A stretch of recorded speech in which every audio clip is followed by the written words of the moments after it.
1 month to go in the pennant races. Managers find it hard to keep their cool.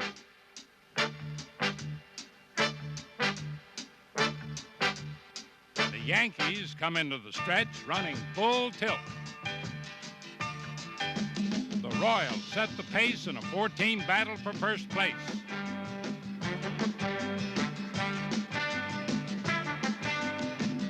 The Rangers circle the bases twice in a row.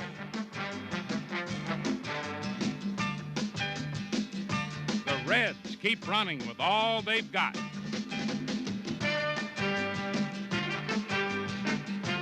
But the Dodgers break loose with a sudden burst of victory. And Lou Brock finally steals a piece of history from the Georgia Peach. Fast-moving headlines and highlights coming up next on This Week in Baseball.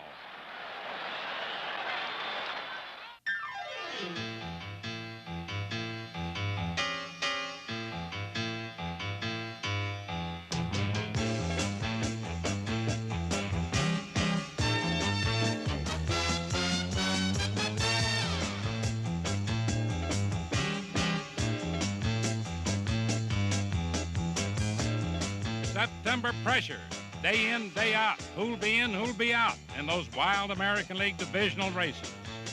Let's take a look at the contenders and some of their key players, well-known and not so well-known. In the East, the battle rages among the Boston Red Sox, the Baltimore Orioles, and the New York Yankees. The Yankees forged to the front recently with contributions from many. As predicted, a couple of guys named Reggie Jackson and Thurman Munson had a lot to do with it. After Jackson moved into the cleanup position of the batting order, the Yanks won 17 of 19. Others have contributed to the spectacular surge. Center fielder Mickey Rivers has never been hotter. In one recent spurt, he got 13 hits and 17 at-bats. He isn't stealing bases like he used to, but he's knocking in runs as well as scoring them, all from the leadoff position. But for Rod Carew, Mick the Quick would be fighting for the batting title. Pitcher Ron Guidry has been a pleasant surprise.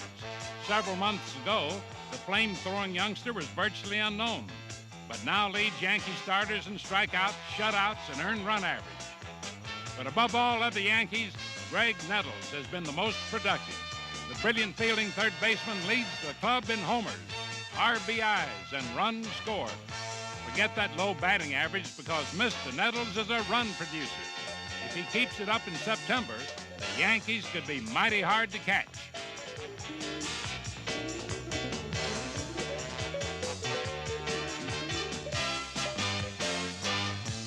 In Boston, Fenway fanatics look up to Jim Rice. Rice has been the most consistent bat on the club this year. He's a .320 hitter with 33 homers. 3 of those came last Monday night against the Oakland A's. Here, a Rice double sends Carl Yastrzemski to third.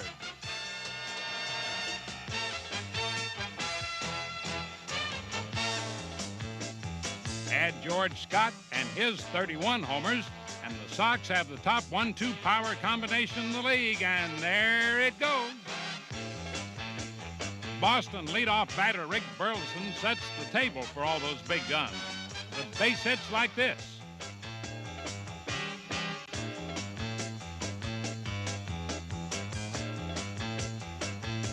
We asked Rick about Boston's biggest surprise, Butch Hobson. Well, Butch has come a long ways. He had a little problem with his footwork early last year, and he's worked on that quite a bit, and he's turned into a tremendous offensive player, and he's just doing an excellent job.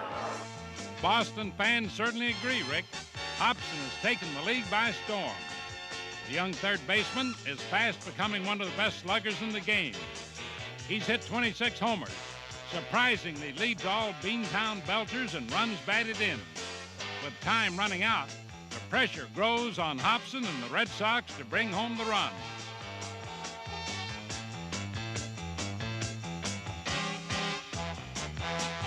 The surprise team of the East is the Baltimore Orioles. Ace right-hander Jim Palmer hopes to regain his early season form and pick up some clutch wins in the final days. The Birds are full of surprises. Different Orioles keep perking up at the right time to do the job. The latest, rookie second baseman Rich Dauer, who began the year with a horrendous slump, but since, his bat has come alive. Hits like this keep the birds flying. This triple was Dauer's 7th hit in a row. Outfielder Andres Mora really has the knack for making his swings count. His first 37 hits drove home 34 Orioles. Of course, switch-hitting Ken Singleton has been the big man in Baltimore this season. He's established himself as one of the league's top players. And put this under your cap. Batting right-handed, Ken is hitting over 400. A fascinating team, these Orioles, so don't count them out. 4 teams scrambling for the title in the American League West. But the defending champion Kansas City Royals have the edge in the standings and in experience. Like the Yankees, the Royals were stampeding in late August with George Brett leading the way. He's again hitting 300 as expected, but he's also shown more power than ever before.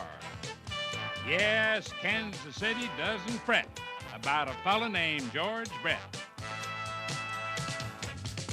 Al Cowens is this year's Royal surprise. His added power and dramatic improvement at the plate is one reason why the defending champions could be tougher than last year. Another reason is more run production from Hal McRae. He isn't hitting for as high an average, but he leads the league in doubles, his team in runs scored, and he's having a big RBI year.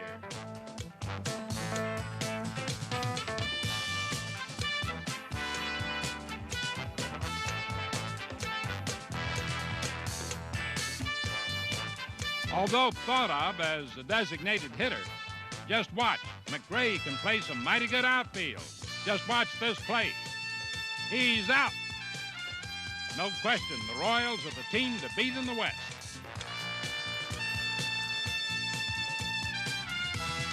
Chicago White Soxer Richie Zisk spearheads the most surprising team in the West, the Swinging Sox, a club full of bats. We asked Richie about Chicago's chances in the race. The White Sox have a ball club that's, I think, unique unto itself in that we can score some runs at the drop of a hat. A little bit more consistent pitching and will be a constant threat the whole year. As the Sox search for pitching, they go on blasting the ball. They all can hit, but Oscar Gamble has supplied as much power as anyone. Despite being platooned, Gamble has crashed 26 homers, giving him an eye-catching average of 1 homer every 11 times up. And that's mighty hard to top. Firepower in Chicago.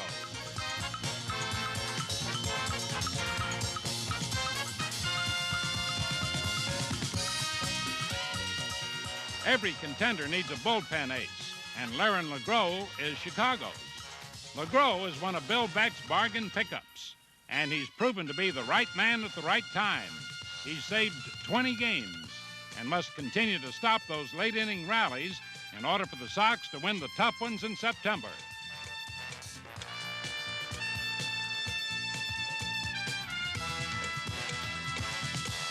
The Minnesota Twins come down the stretch with the league's best player, Rod Carew. He's never had a season quite like this. Headed for career highs in batting average, doubles, triples, home runs, RBIs, runs scored. And slugger Larry Heisel is also having a sensational year, leading the league in RBIs with well over 100. And here he brings home 3 more.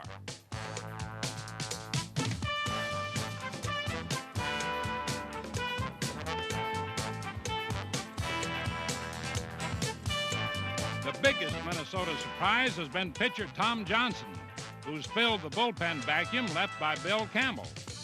Johnson leads all Major League relievers in victories with 14, and his saves even outnumber his wins. When you're after a pennant, those are figures that really count. The 4th team to get into contention in the West was the Texas Rangers. and it took 4 managers to get there. The final selection was Billy Hunter, and he knew just what the problem was. The club is kind of a conglomeration of people from various organizations, and they really haven't had a whole lot of time to work on fundamentals as a team. So work they did. Bert Campaneris and Bump Wills now stabilize the infield of the league's best defensive team. Watch Wills. And now take a look at Jim Sundberg behind the plate.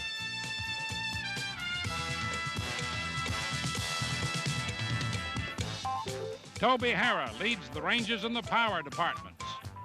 This swing adds to his home run and RBI totals. He's also tops in runs scored. While primarily known for his hitting, Harrah made a successful transition to third base this year, allowing Campaneris to fill his old spot at shortstop. First baseman and leading hitter Mike Hargrove has been used in all 9 spots of the batting order this year, but leading off seems to suit him best. He's led off 6 games with home runs. September is going to be a mighty hard ride for the Rangers and everyone else in the wild horse races of the American League.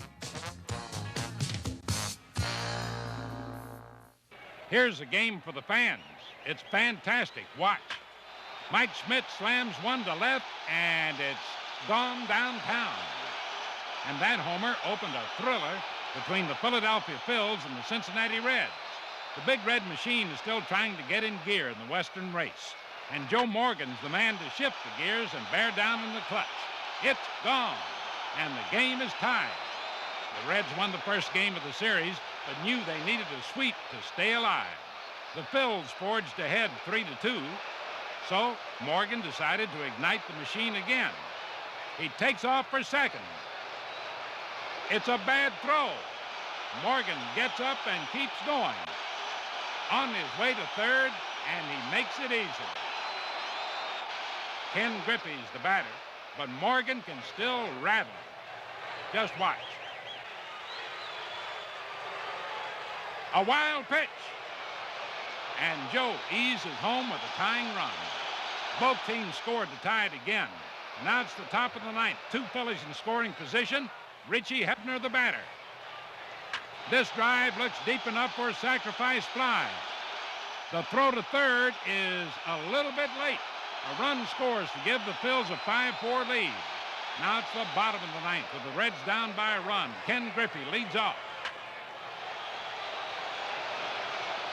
And he's safe at first. A good break for the Reds because slugging George Foster is next. Nobody out. Power at the plate, speed on the bases. We're ready. And the pitch. Strike 3. The throw to second. Griffey is double. How about that? Suddenly it's 2 outs, nobody on. And Dan Drayson is the Reds' last hope. And watch what happens. There's a long drive that looks like trouble for Philadelphia. Off the wall. And Dan Drayson might try to go all the way. Here comes the throw. And here comes Dan Drayson heading for home, and he's safe. Mike Schmidt can't believe it. Just like that, the game is tied. The fans are delirious. It's still 2 away, and Tug McGraw must now face Johnny Bench. And the pitch. And there it goes. Going, it is gone.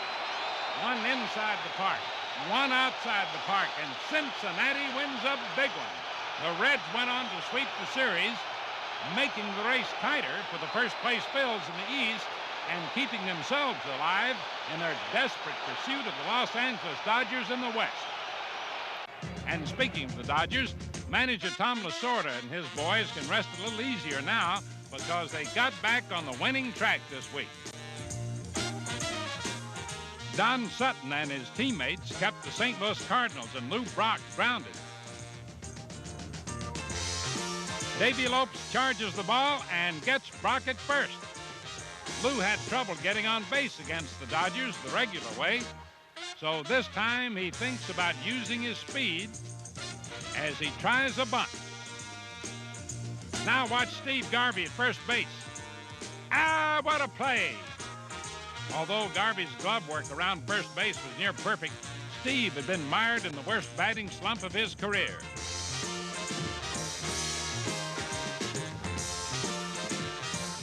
But against the Cardinals, things would change. The winning run's at third. It's the bottom of the ninth. The Dodger All-Star gets ready at the plate. Check of the runner. And the pitch. A line drive to right. Mike Anderson makes the catch. Bill Russell tags up the play at the plate. Safe! A big win for the Dodgers. The first RBI for Garvey in over 3 weeks.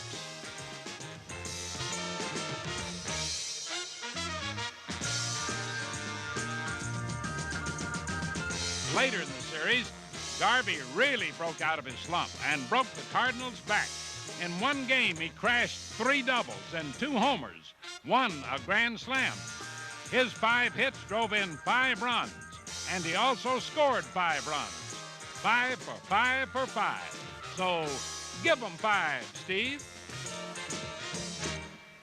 Hats off to Garvey. And Steve tips his cap in return. One of the great joys of baseball is that there's always room for disagreement, no question. Now that's a great play, but as it comes down to a photo finish, one manager's bound to have his say.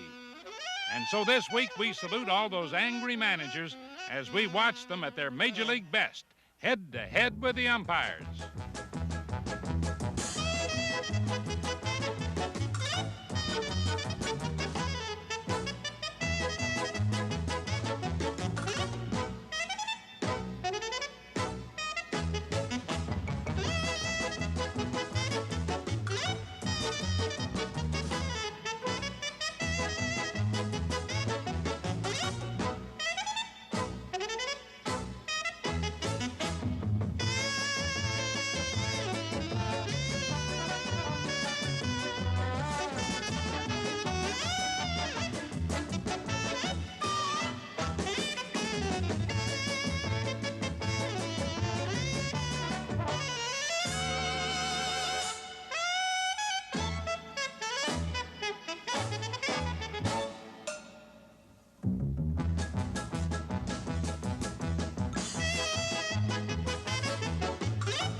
All right, now back to action from the players.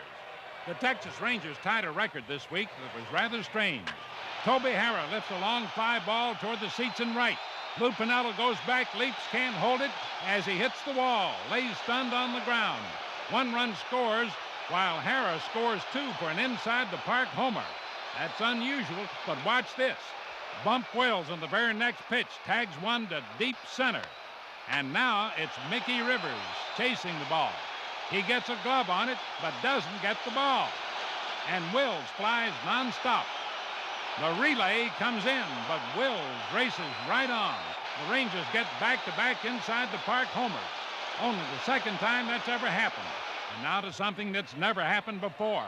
Since the legendary Ty Cobb retired in 1928, his career record of 892 stolen bases was considered untouchable until Lou Brock started running after it. This week, the 38-year-old superstar made history in San Diego. After walking, he took off on the first pitch, and he swipes number 892, tying him with the Georgia Peach. That set off one celebration, but later in the game, there was Brock again, running on the first pitch for a record that was his and his alone. And there you see it. His teammates came pouring out, and suddenly everybody just had to congratulate the man of the hour.